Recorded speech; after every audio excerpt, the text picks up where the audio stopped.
Hey, what's up guys, my name is Charlie. Today we're going to be reacting to some more Nostalgia Critic, and it's going to be Animaniacs Tribute and Cast Interview Part 2. Oh boy, so we're going to be continuing off from where we left off in the previous video. Yeah, this shall be very fascinating, like I said in the previous video. I didn't really grow up watching Animaniacs, but it's very interesting to see what people grew up with, like the Animaniacs, and just to see what they experienced as a kid. Yeah, it's very fascinating. Yeah, let's check out the video, shall we? Let's go.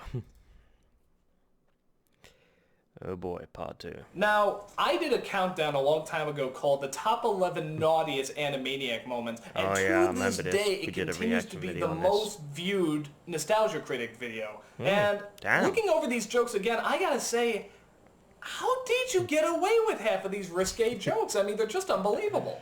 Uh, You know, I don't know. I oh, don't know how we got away oh with god, them. not I the cup don't with the know. cat. I have no idea how. A lot of it is benign Piano neglect. headphones.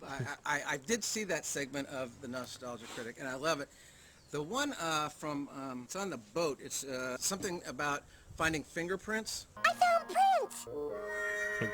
No, fingerprints. Uh, I don't think so. I mean, we obviously we put that in, and we just said, oh, let the censor have a laugh and call us. And I guess the censor was away that week because that's still in there. It's amazing. Probably one of my favorite exchanges where, Yakko sings all the planets. Travel on to Neptune, that's a gassy, crazy ball. And cold and tiny Pluto, it's the furthest one of all. There you go. That's our solar system. damn. You forgot Uranus. Good night, everybody. I think I put that in as a joke and expecting Tom or someone in authority with good taste to cut it out, and they never did. So, but then again, boy. Tom wrote Lake Titicaca. Let me sing that for you. Lake Titicaca, oh Lake Titicaca, why do I sing of its fame? Lake Oh, Titicaca, Jesus. Lake Titicaca, 'cause I simply like saying its name. Oh boy, so cheesy but so good. It was all double entendre, so it Double was entendre. it was more naughty than anything. I think. We were trying not to be really mean, but we were being sort of naughty. You couldn't do it Give today. it a but, 50%, it's But we good. did it then. Our gatekeeper was pretty much Gatekeeper. as twisted as we were. So I Well, think the that's the problem. gatekeeper of the You bloody should be board game ashamed of or the yourself for even thinking VHS it. tape. Now, something I Jesus. hear writers do a lot, especially on kids shows to get around the censors, is that they'll have a joke that's a little risque and they think the censors are going to pull off, so they put in an even bigger joke, something really shocking and really risque to distract from the smaller risque joke. Did you guys ever do anything like that? That's exactly right. And so you fight like mad for this really outrageous thing that you know should never be in there. You fight for that so that when the other thing, they're so exhausted they say, okay, you can have the other thing. You guys pretty much satirized, well, everything. You did movies, you did shows, you did music videos, people. Did anyone ever get upset at the jokes you made? Tim Robbins, Really? we had won the Emmy, the daytime Emmy, and we were coming out and Tim Robbins was escorting Mr. Rogers onto the stage, Oh and as he boy, passed Tim us, we were Robbins. walking. He's He awesome. said, "I love you. I love Animaniacs, but please don't ever put me in your cartoon. Don't make fun of me." And I said, "I'm sorry. I think we've already done it." I think Country Joe boy. of Country Joe and the Fish called. We did a Woodstock Slappy. He was upset about something we had parodied in there. And it's 8:10:12. I'm just killing time. My contract says to sing a song. Yeah, I made a rhyme. That doesn't sound like a parody. That sounds like my song. I think that Steven showed Martin boy. Scorsese the Good Feathers, and he really thought it was funny. Got a little close to Richard Lewis's material in Noah's Ark cartoon. So I think Richard Lewis's manager said, could you try not to steal all of his material next time? And we said, okay. Look, I don't know who you think I am, and I wish I cared, but I don't. Get on the boat. It was an homage, Richard. No, nobody really, we never heard from anybody. But maybe because of this, they will, and they're going to come after us. So thanks a lot. Yes, well, I live to destroy careers. Shoot me. With that said, Sherry, as people may or may not know, you were the live-action reference for Ariel from The Little Mermaid and Belle from Beauty and the Beast. Damn. And something I've noticed is Wow. that there's a lot of Amazing. Disney-related jokes in Animaniacs, particularly in the Slappy the Squirrel cartoons. That junk's rotting out your brain. No wonder you like that bonkers show. I even recall one where you blow up, run over, and smash Pluto the dog. Damn. Bad memories or just an easy target? Certainly not bad memories. No. That was a lot of fun doing the Mermaid and Belle. No, probably an easy target. I mean, Slappy, though, not made fun of, but she knew everybody in show business, so everybody was fair game. You know, Hanna-Barbera characters got slapped around a lot by her, too. She used to date George Jetson. Of course, Steven Spielberg produced both this show and Tiny Toons, which were both gigantic hits. How involved was he in the process? Because Yeah, I from the wanna look know. of things, it looks like he was a pretty damn good producer. Great. I mean, he was involved in the fact that, you know, he was making at the time, I think, Jurassic Park and Schindler's Oh, List God, and yeah. whatever, and then he'd be faxing us notes on these little animated scripts we'd He was a write. multitasker. Mostly he Damn. was interested in it being funny and having a different look and a feel and everything else like that. He read every script. What I remember about him was that you would give him deliver a half-hour script maybe at like 2 o'clock, and by 5 o'clock he would be calling with notes. He was very fast. The turnaround with him was very fast. Now, sometimes, of course, he'd be busy, really busy making a movie or something. I have a photo of him on the set at Schindler's List looking at like a Pinky and the Brain storyboard. So I was there maybe 2 months or something, and I had written a little bit, and I got a memo from Steven, and I think it said, "I really liked what you wrote." I think tears began to well in my eyes, and I immediately called my wife at work, and I read her the memo, and look what it said. And then I think I ran throughout the studio. I got a flashlight, and I let everyone read the memos. There was an episode in Freakazoid. It's Freakazoid, and then all of a sudden Wacko comes in, and then Pink and the Brain come in, and there's this whole exchange about what show Steven likes best. Well, Steven likes us best because we got a memo, and that's the memo I was talking about. If I'm not mistaken, Freakazoid is Steven's favorite show. We got a memo. And I have the memo memo. still. It's in a safe. I don't let anyone look at it, but it was very, very nice. I can't complain. I'm one of the few people in the world that actually framed a Twitter from Roger Ebert. So, yeah, I'd be lying if I said I didn't get excited about stupid stuff like that, too. the beautiful thing was when people did come after us, or censors, or he basically would step in and ask others to like back off. These guys are doing a good job. They're making the show I want.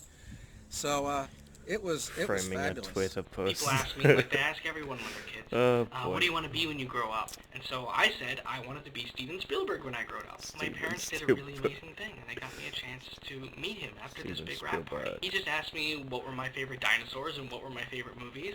And I remember just telling him, these are the best dinosaurs there are, and these are the best movies, and you should make movies with these dinosaurs. And, God, it's so embarrassing. But it was really amazing that he listened to me. Like, I could see that the words I was telling him, like, really sunk in. Nate, you were a little kid, obviously, when you did the voice of Skippy Squirrel.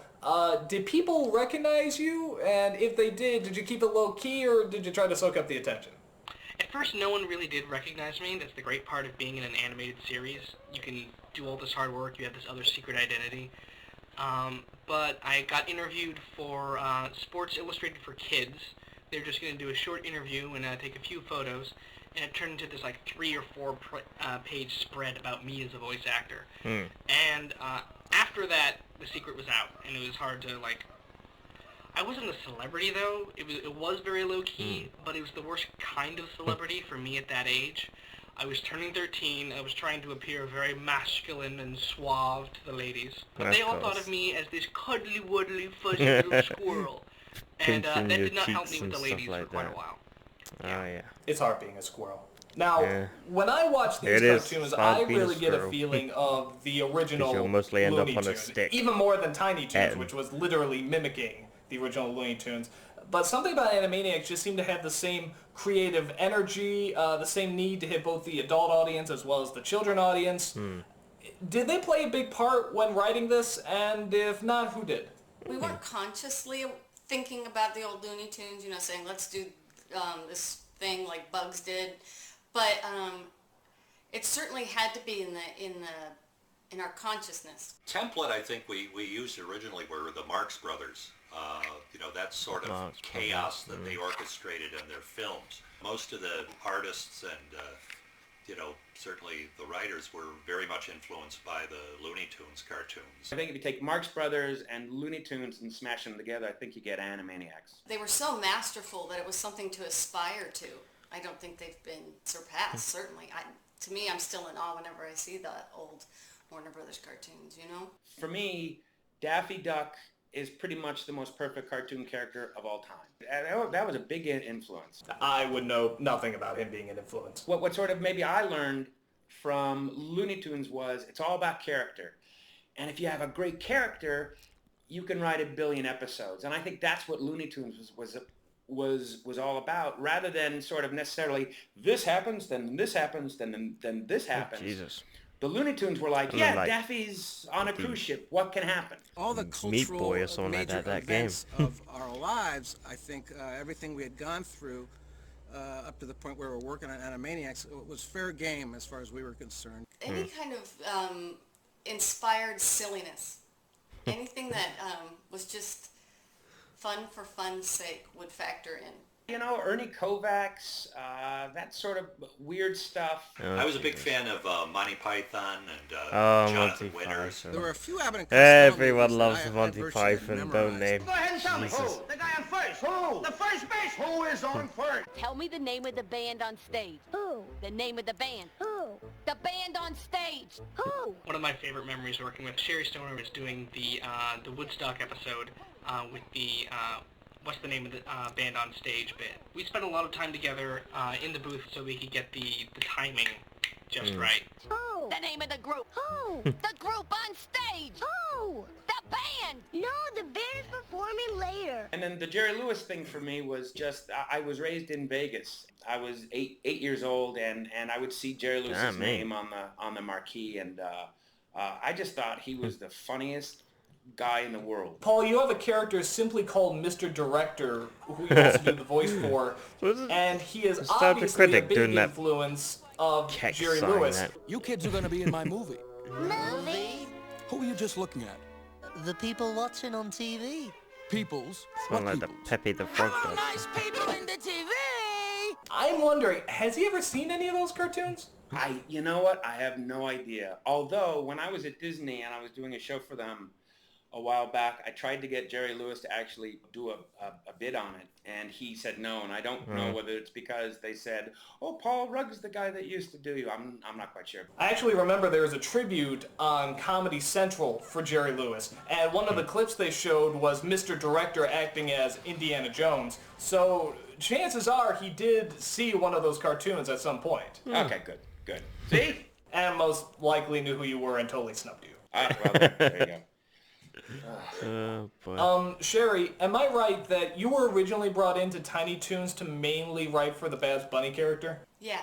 Since that is the case, and you also invented Slappy Squirrel, what I really like about your writing is we have another reviewer called the Nostalgia Chick, and she has a term called the Smurfette Principle. And this is about how a children's show wants to be gender neutral by throwing in a token chick, pretty much. And it's almost a cliche to say men can't write for women, but most of these female leads were written as females first before they were written as actual characters. And I can say, growing up with Bab, Slappy, Dot, I always saw them as characters first before I saw them as females. And I guess what I'm wondering is, was there ever a conscious effort to fight how females were being written in anime shows at that time, or was this just how you saw the characters? I was never really into girly girl characters when I was young. Yeah, characters I sell remember themselves. liking Groucho Marx, don't have to make Harpo Marx. I liked Bugs girl Bunny, character, the best girly, out of the girly. Warner Brothers. I liked Gomez on the Addams Family. I always liked the funny one, you know?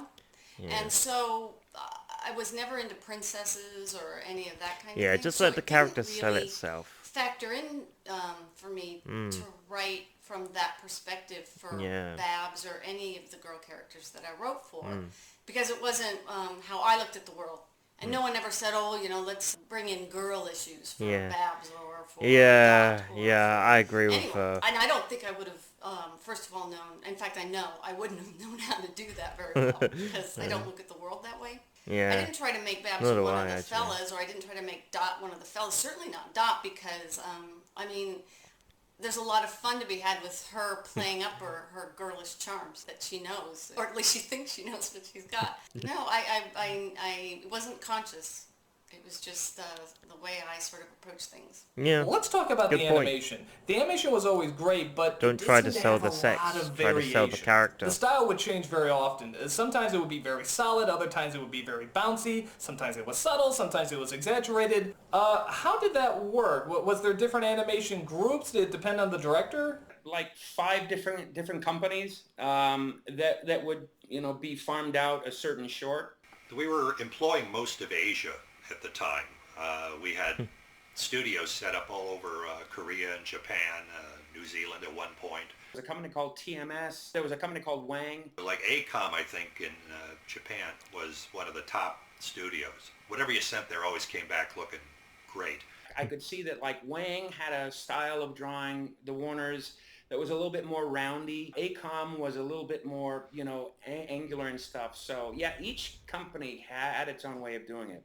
And then other studios, it would depend on, you know, what they were up against. You wouldn't always get their best crew. You know, we'd get it back, and it would literally look like, you know, Yakko's eyes were melting off his face. And you'd be like, oh, you're in trouble. Certain ones came back so hashed, you know, you couldn't save them in editing. You had to try and make them into something else. There would be a detailed storyboard about exactly what would happen. Then the timing person would come in and say, okay, the gag from Yakko to go from this position to this position is so many frames.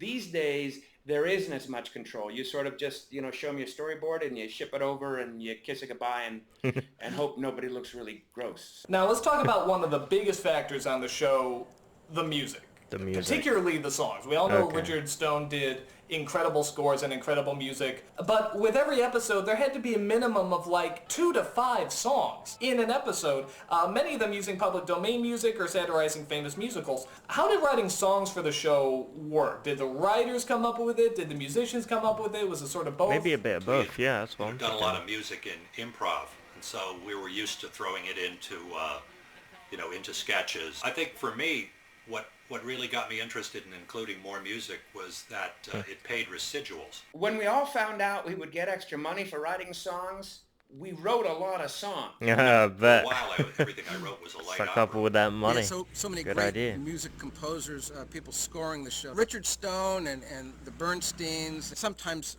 we would throw them Get some some of lyrics that they those would also have to like money turn into royalties little jingles for and everything. You making would those write the jingle songs. lyrics first, and then it was up to Richard Stone to find a way to make it sound like the original, but not so much that we get sued.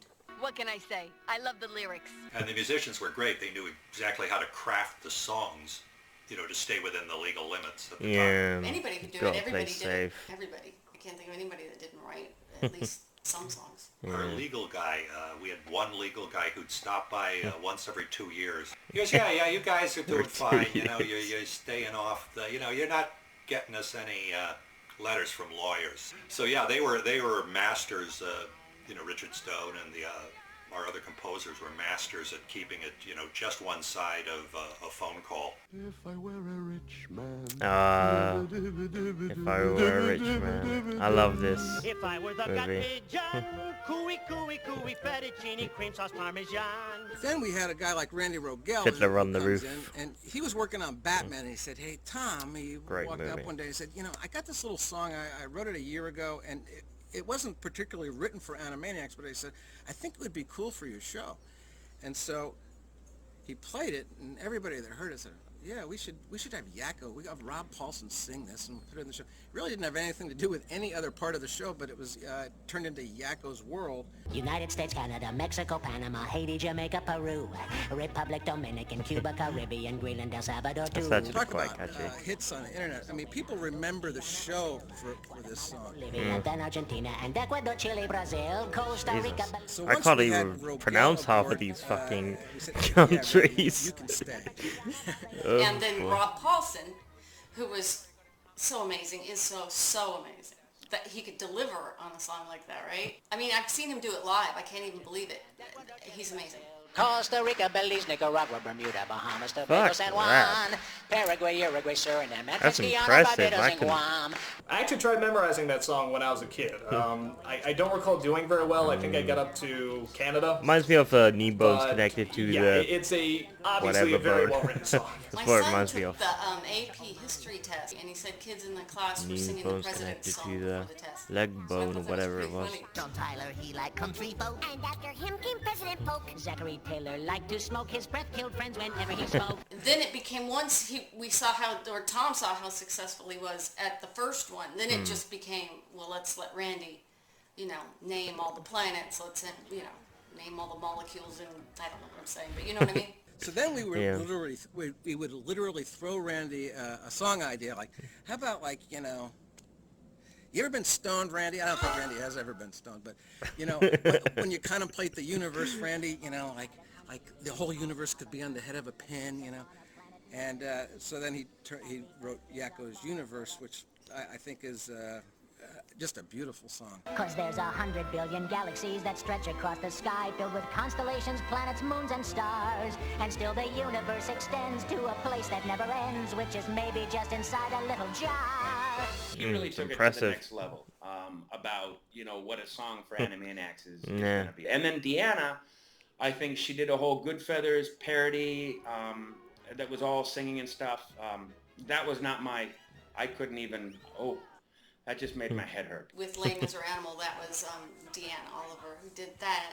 And she was very familiar with the musical, obviously. Master of the house, doling out the charm, ready with an handshake and an open palm. Bitten in the butt, got an for tear, took a little nibble from a derriere. Now, how on earth did you guys get Bernadette Peters? Because that wasn't just a walk-on cameo, that was one of the main characters. She was in the opening credits. And she's pretty much a goddess of Broadway. I mean, she was huge. I think, I honestly, I think Steven Spielberg's name carries a lot of clout. Andrea Romano and Tom Ruger sort of had talked about it and said, she Steven would be Spielberg. great.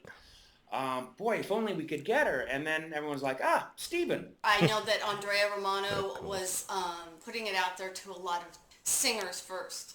And somehow she got through to Bernadette Peters people, and she said yes, which was amazing. At the end of the road is a city Steven of Spielberg probably slept with her. For people who understand that, right? We were very lucky to get her. We would have to sort of work around her schedule. She would come out once every month, and maybe we'd do 2 or 3 of her cartoons then. And so she would have to learn and sing. There were at least 2 songs per cartoon. Some of them were like ballads and big whopping songs. I think he did the same in one of the Indiana Jones movies. That's how one of the actors got part of the job. She's a performer. She Like a didn't female want to do character. these things like that. I mean, she needed to Don't know if it's true or not, but that's And then what a what popped treat in to my actually go mind into a recording from what I session remember. and actually get to hear her sing in person, because it's just astonishing. Out here in the shadows and out here, there's a promised land. That's pretty good at voice. And, some of the performances are almost they're almost touching, haunting. Yeah. This place, our home.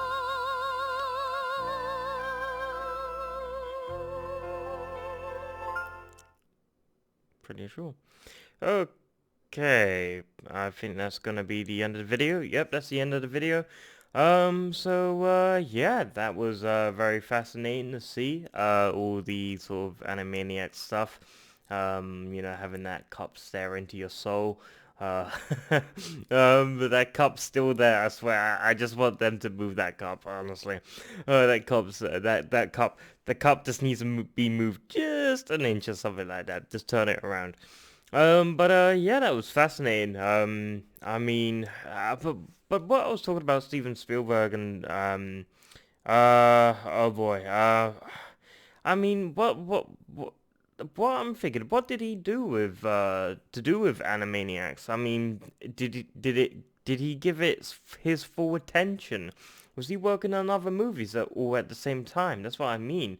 Because that's really bloody impressive to be working on multiple movies all at once. You know, that's impressive, and no wonder why he's perhaps one of the best sort of movie producers and directors of all time, as his name is known. Yeah, that's serious multitasking. Yeah, that's Jesus, Jesus. Yeah, that was Animaniacs tribute and cast interview, which was very fascinating. Yeah, if you like this video, make sure to give a like, comment down below, and make sure to subscribe to my channel if you enjoy my content. I'll see you guys in the next video. Peace.